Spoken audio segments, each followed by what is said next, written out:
Whoa. I'm running short of words right now, but I cannot afford this because I have to speak. Thank you so much for all the love, for all the warmth. Thank you for accepting me. Thank you very much.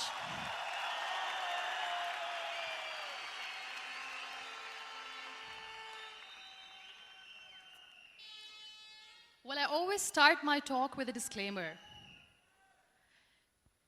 And that disclaimer is that I've never claimed to be a motivational speaker.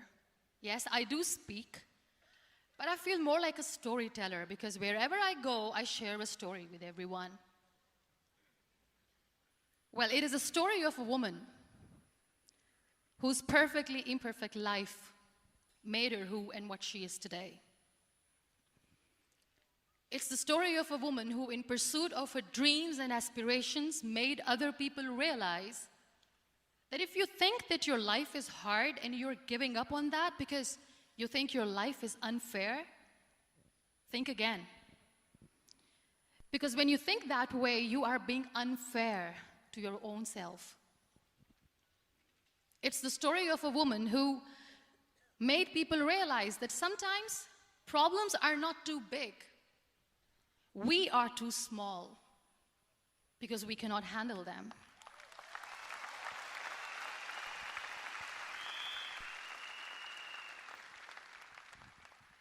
It is the story of a woman who with time realized that real happiness doesn't lie in success, money, fame. It lies within. Real happiness lies in gratitude.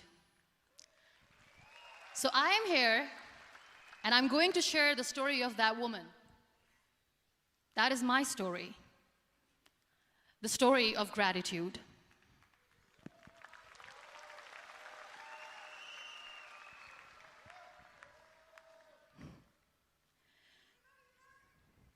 I love you too. I love you all.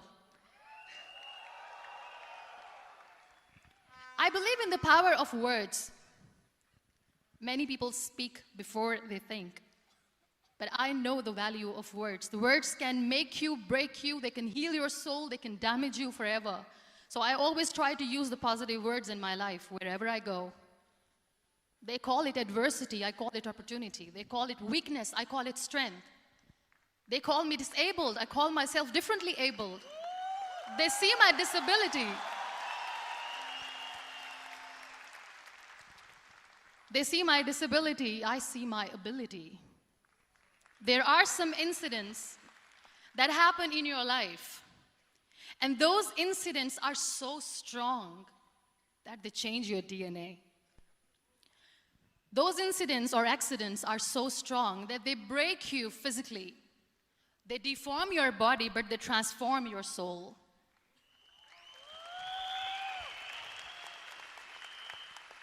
Those incidents break you, deform you, but they mold you into the best version of you.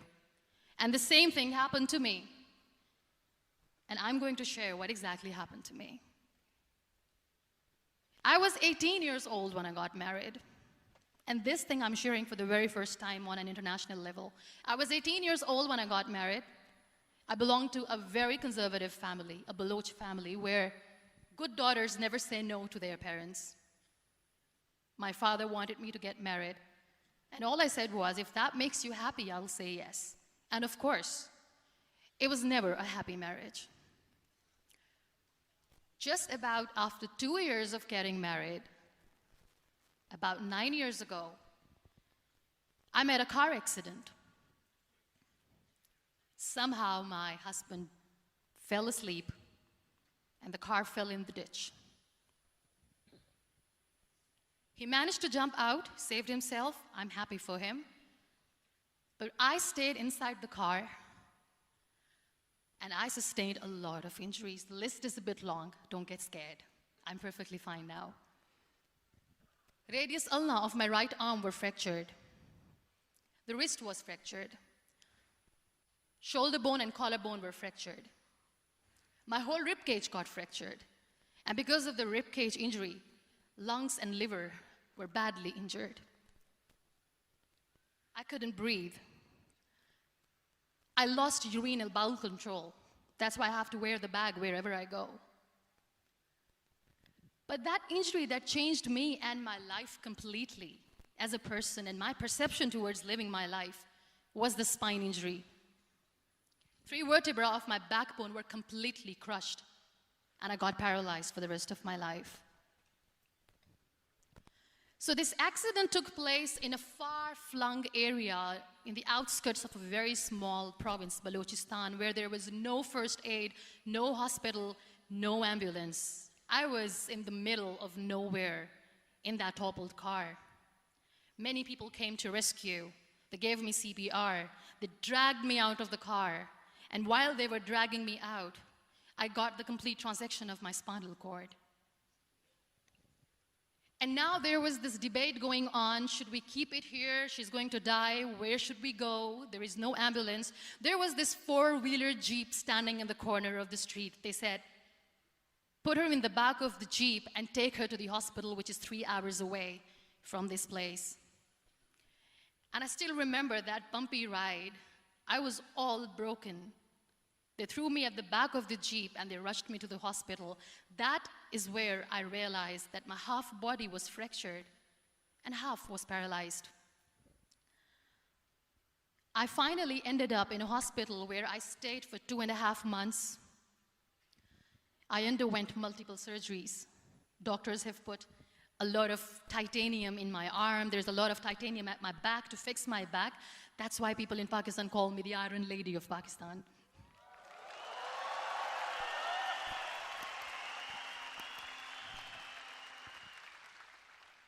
Sometimes I wonder how easy it is for me to describe all this all over again. And somebody has rightly said that when you share your story and it doesn't make you cry, that means you have healed.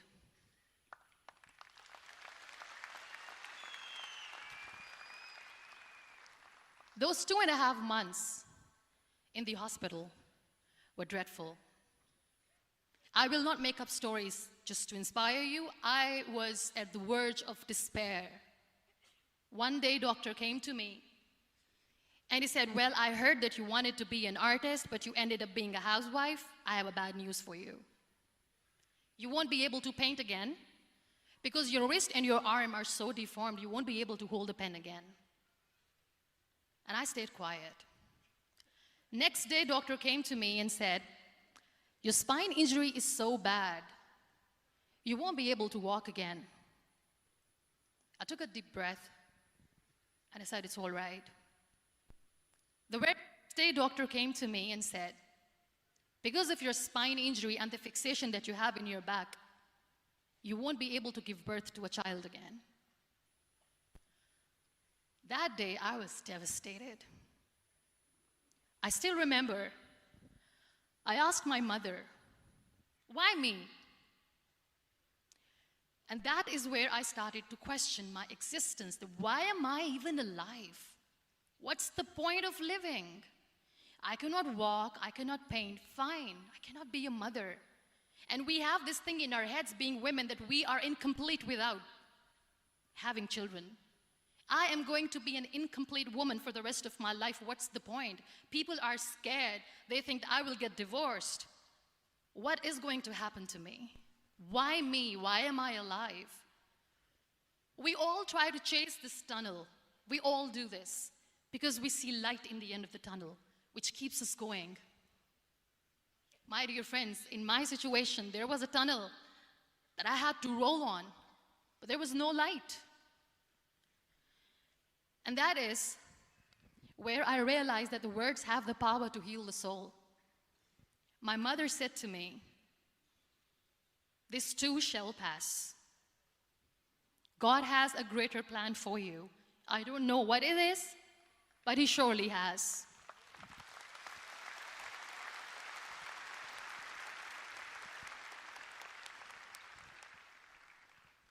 And in all that distress and grief, somehow or the other, those words were so magical that they kept me going. I was trying to put that smile on my face all the time, was hiding. It was so hard to hide the pain, which was there.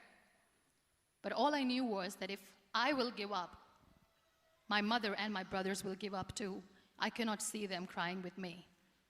So what kept me going was, one day I asked my brothers, I know I have a deformed hand, but I'm tired of looking at these white walls in the hospital and wearing these white scrubs. I'm getting tired of this. I want to add more colors to my life. I want to do something. Bring me some colors. Bring me some small canvas. I want to paint. So the very first painting I made was on my deathbed, where I painted for the very first time. It was not just an art piece or just my passion. It was my therapy. What an amazing therapy it was. Without uttering a single word, I could paint my heart out. I could share my story. People used to come and say, what lovely painting, so much color. Nobody could see the grief in it. Only I could. So that's how I spent 2.5 months in my hospital, crying, never complaining or whining, but painting. And then I was discharged, and I went back home. And I went back home, and I realized that I have developed a lot of pressure ulcers on my back and on my hip bone. I was unable to sit. There were a lot of infections in my body, a lot of allergies. So doctors wanted me to lie down on the bed straight for not 6 months, for not 1 year, for 2 years. I was bedridden, confined in that one room, looking outside the window, listening to the birds chirping, and thinking maybe there will be a time when we'll be going out with the family and enjoying the nature. That was the time where I realized how lucky people are, but they don't realize. That is the time where I realized that the day I'm going to sit, I'm going to share this pain with everyone to make them realize how blessed they are, and they don't even consider them lucky. There are always turning points in your life. There was a rebirth day that I celebrated. After 2 years and 2.5 months, when I was able to sit on a wheelchair, that was the day when I had the rebirth.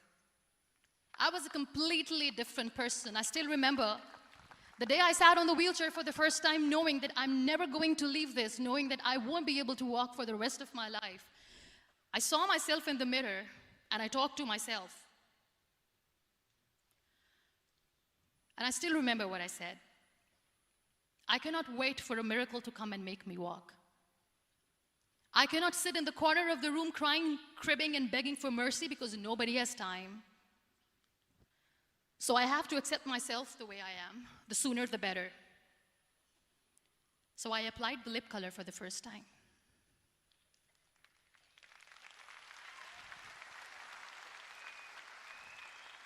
And I erased it. And I cried. And I said, what am I doing? A person on a wheelchair should not do this. What will people say? Clean it up. Put it again. This time I put it for myself. Because I wanted to feel perfect from within.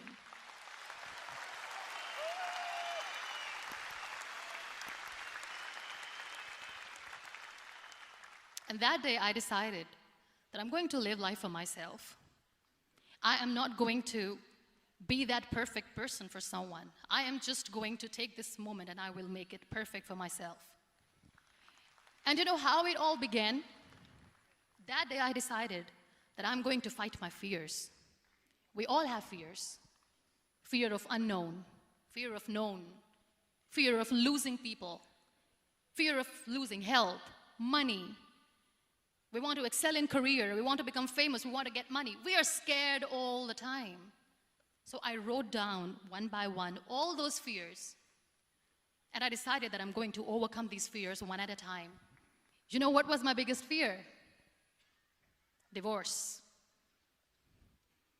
I couldn't stand this word.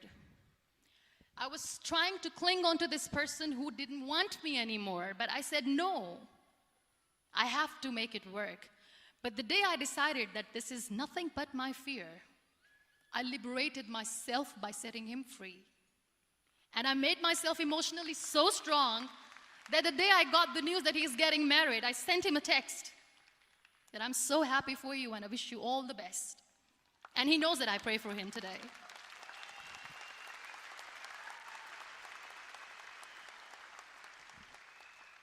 My biggest fear, number 2, was I won't be able to be a mother again.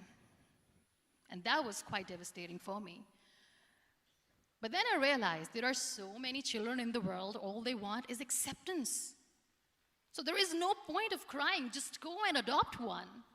And that's what I did.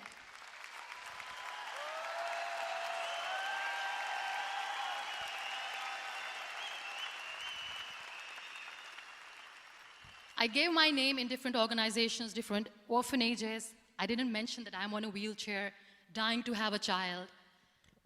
So I just told them that this is Muniba Mazari and she wants to adopt a boy or girl, whatsoever, but I want to adopt a kid. And I waited patiently. 2 years later, I got this call from a very small city in Pakistan. I got a call and they said, are you Muniba Mazari? There is a baby boy and would you like to adopt? And when I say yes, I could literally feel the labor pain. I said, yes, yes, I am going to adopt him. I am coming to take him home.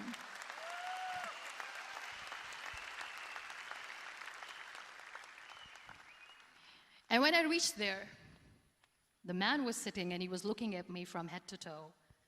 And in back of my head, I kept thinking that, oh my God, he's going to say she's on the wheelchair, she doesn't deserve it. How is she going to take care of him? And I looked at him and I said, do not judge me because I'm on the wheelchair. But you know what he said? He said, I know you will be the best mother of this child. You both are lucky to have each other.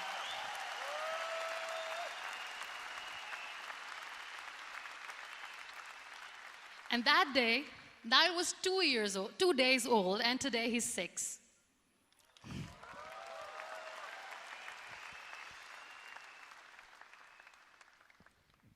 You'll be surprised to know another bigger fear that I had in me. It was facing people. I used to hide myself from people. When I was on bed for 2 years, I used to keep the door closed. I used to pretend that I'm not going to meet anyone, tell them that I'm sleeping. You know why? Because I couldn't stand that sympathy that they had for me. They used to treat me like a patient. When I used to smile, they used to look at me and say that, you're smiling, are you okay? I was tired of this question being asked, are you sick? Well, a lady yesterday at the airport asked me, are you sick? And I said, well, besides the spinal cord injury, I'm fine, I guess.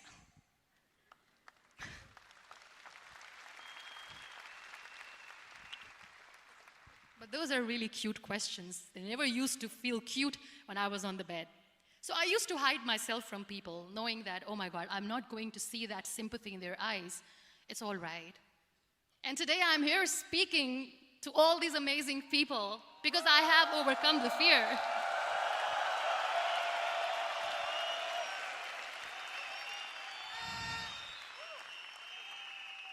You know, when you end up being on the wheelchair, what's the most painful thing? That's another fear that people on the wheelchair or the people who are differently abled have in their hearts, but they never share. I'll share that with you. The lack of acceptance. People think that they will not be accepted by the people because we, in the world of perfect people, are imperfects. So I decided that instead of starting an NGO for disability awareness, which I know will not help anyone, I started to appear more in public. I started to paint. I always wanted to. I have done a lot of exhibitions. I'm Pakistan's first wheelchair-bound artist. I have done a lot of modeling campaigns, different campaigns for brands like Tony and Guy.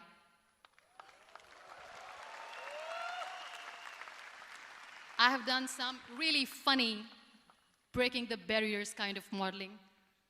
There was this one by the name Clown Town where I became a clown because I know that clowns have hearts too. And then I also decided that if I really want to make the difference, I am not going to let people use me for their polio campaigns where they will make you a victim and an emblem of misery and mercy and will say that, you know what, give polio drops to your children or they'll become like this girl. I decided that I'm going to join the national TV of Pakistan as an anchor person. And I've been doing a lot of shows for the last 3 years.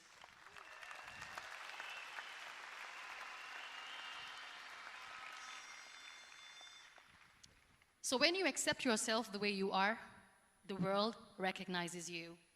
It all starts from within. Thank you. I became the National Goodwill Ambassador for UN Women Pakistan, and now I speak for the rights of women, children. We talk about inclusion, diversity, gender equality, which is a must.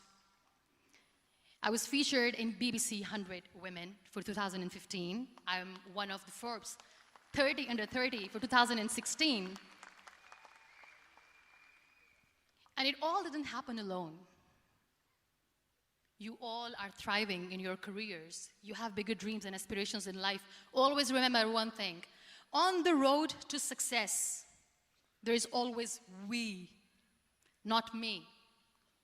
Do not think that you alone can achieve things. No. There is always another person who is standing behind you, maybe not coming on the forefront, but behind you, praying for you and supporting you. Never lose that person. Never.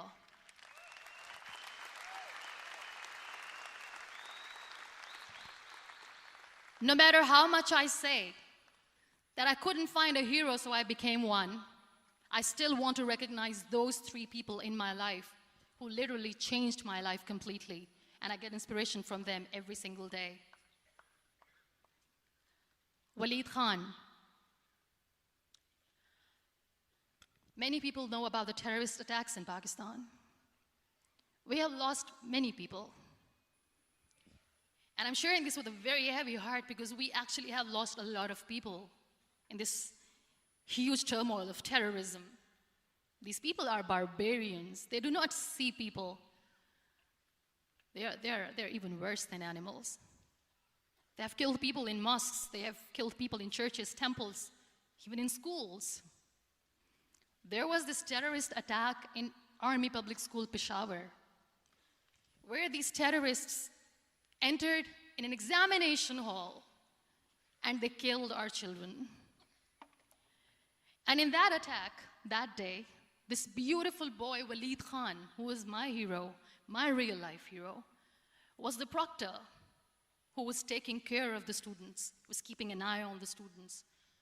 Those barbarians shot him 3 times in the face, 5 times on his body, and he fell down. I was asked to give a talk in the school after a week of that terrorist attack. With a very heavy heart, I went there and I spoke. We sang a few national songs. I thought that maybe I've done my part, but deep inside, it was killing me. I could see children injured. I could see children sitting on the wheelchairs looking at me wondering, what next? What was our fault? Just because we were here to give examination, we have been shot. So many people, so many children lost their friends. Their classrooms were empty. The next day they went to the classroom. So this kid, Waleed Khan, I was asked that he is in a hospital right now, and you have to go and see him and motivate him and tell him that it's going to be okay. And when I saw Waleed Khan coming on the wheelchair for the first time in front of me, face was all deformed. His leg was fractured, his arm was fractured. He couldn't talk, he lost his teeth. He cannot sneeze, he cannot smell. He cannot eat. And I kept thinking, what should I say? That everything is going to be all right? No, nothing is all right.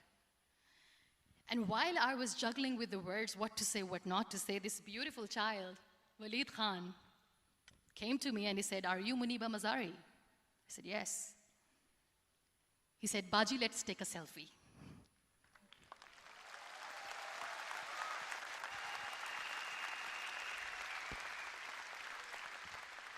And with that beautiful, toothless smile of Waleed Khan, we took that beautiful selfie that I still have with me.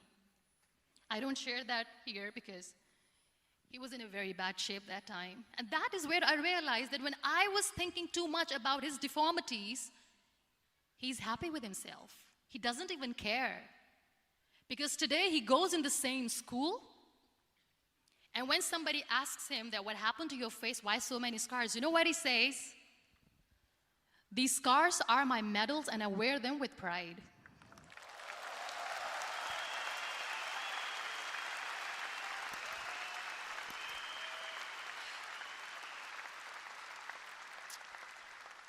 And how beautifully he says the terrorists wanted me not to study. I am going to study. I will become a doctor one day.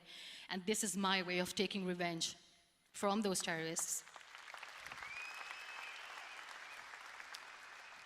Another real-life hero, of course, my son. His name is Nile, N-I-L-E, River Nile. I learned so much from this kid. The first and foremost thing is patience. How to be patient when you know that your mother cannot walk, when you know that your mother is different from the other women, when you know that your mother cannot go out and play with you, how to stay calm. He loves football. And when we got the very first football, he was 4 years old. He was super excited. I still remember he came in the room and he said, "Mom, let's play football." And he kept the ball in my feet. And he said, "Let's kick it." And that day I felt disabled. I said, "I cannot kick the ball." And I was down with the same face. He looked at me and he said, "Well, that's all right. Your legs are not working, but your hands do. Let's play catch the ball."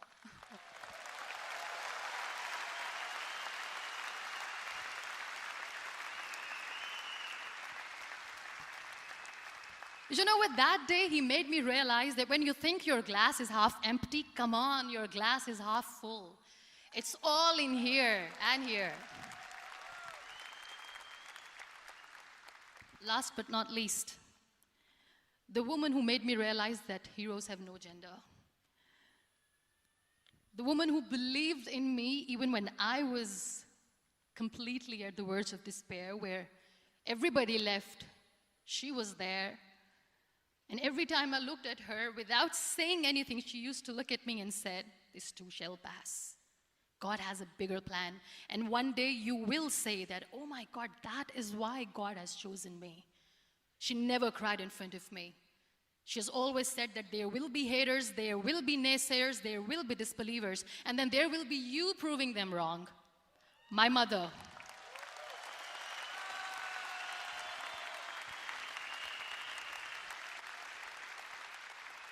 Whatever I am today, I'm nothing without her.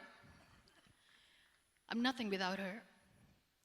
Thank you, Mama. I wish you were here. Thank you for making me who I am today.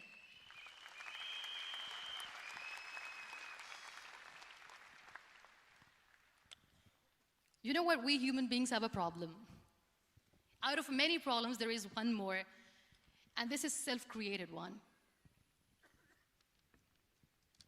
We always expect ease from life. We have this amazing fantasy about life. This is how things should work. This is my plan. It should go as per my plan. If that doesn't happen, we give up.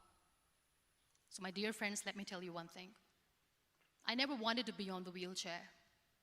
Never thought of being on the wheelchair. I was always aspiring to do bigger things, but had no idea that for that I have to pay the price to be where I am today. It's a very heavy price.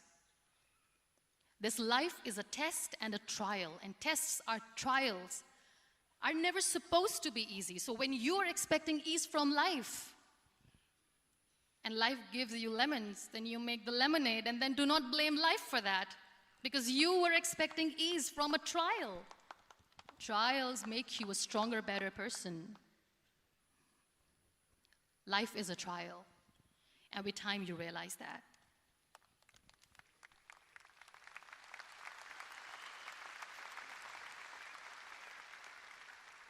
It is okay to be scared.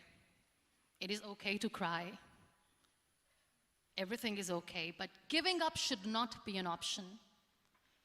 They always say that failure is not an option. Failure should be an option, because when you fail, you get up, and then you fail, and then you get up, and that keeps you going. That's how humans are strong.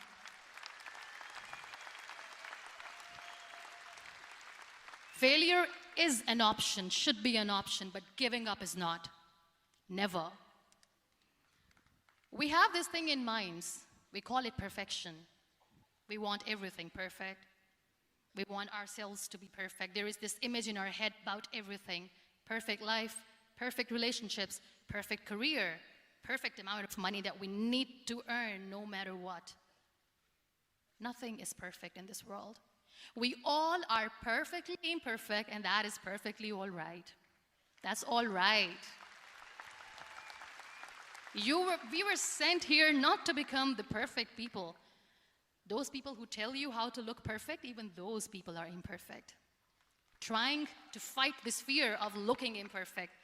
I used to be perfect. I still remember. I got this compliment years ago when I used to walk. Oh my God, look at you. You're fair, you're tall, you're perfect. Look at me now. You're still perfect.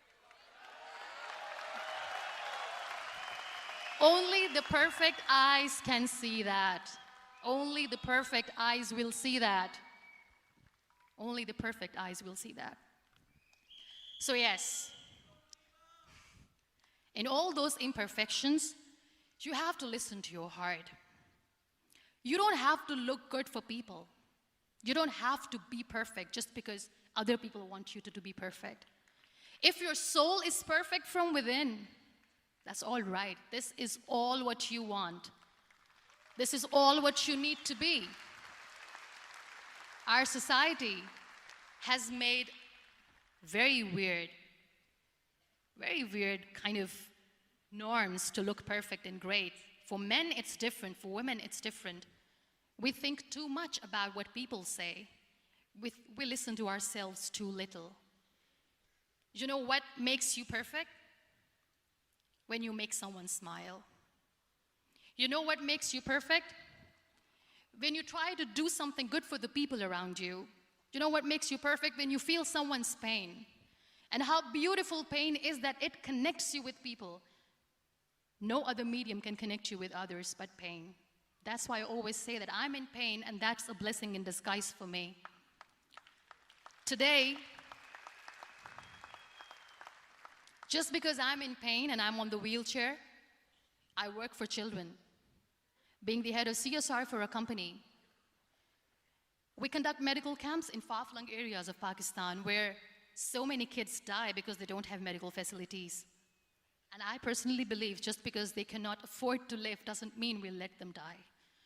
So we give them money, we give them medical treatment, we try to heal their wounds, physical and emotional.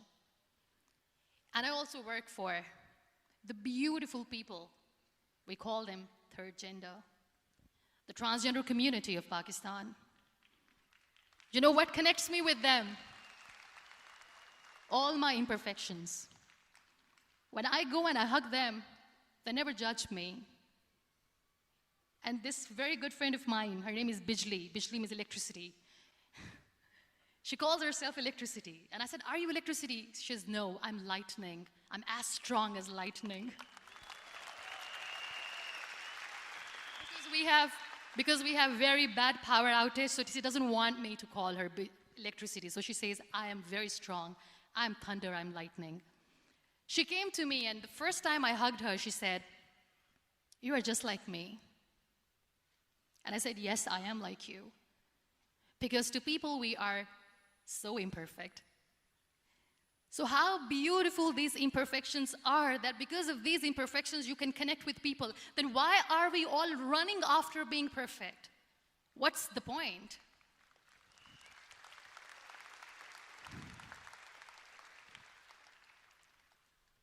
Every time I go in public, I always smile. It's always a big toothy smile on my face, and people ask me, don't you get tired of smiling all the time? What's the secret? I always say one thing, that I have stopped worrying about the things that I have lost, the people that I have lost. Things and people who were meant to be with me are with me. And sometimes, somebody's absence makes you a better person. Cherish their absence. It's always a blessing in disguise. I always say that people are so lucky they don't even realize. You must be thinking, okay, you're lucky in what sense? Well, the breath that you just took was a blessing. Embrace it.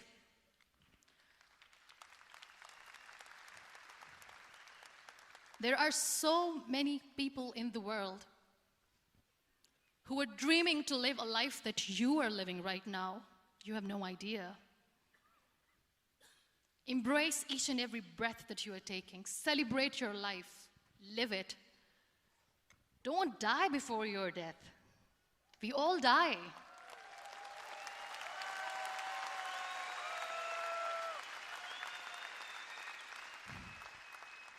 We live this one routine of a day for 75 years and we call it life. No, that's not life. If you're still thinking why you have been sent here, if you're still juggling with the concept of why you are here, you haven't lived yet. You work hard, you make money, you do it for yourself. That's not life. You go out, you seek for people who need your help, you make their lives better.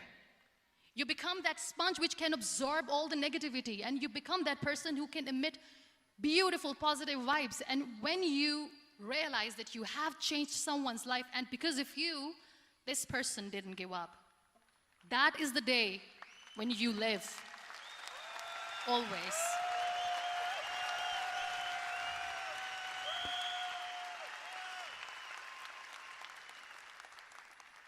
We were talking about gratitude, why I smile all the time.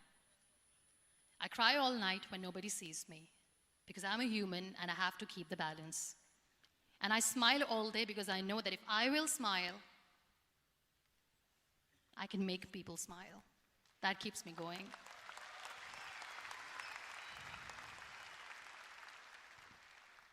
Be grateful for what you have, and you will always, always end up having more.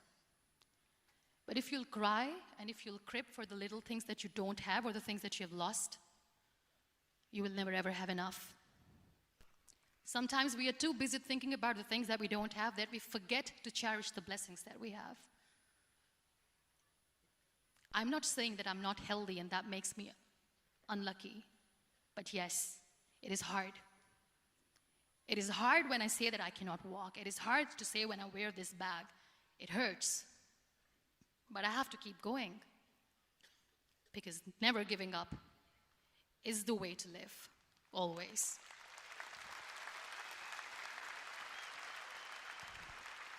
So I'll end my talk on a very short note. Live your life fully. Accept yourself the way you are. Be kind to yourself. Be kind to yourself. I'll repeat, be kind to yourself, and only then you can be kind to others. Love yourself and spread that love. Life will be hard. There will be turmoils, there will be trials, but that will only make you stronger. Never give up.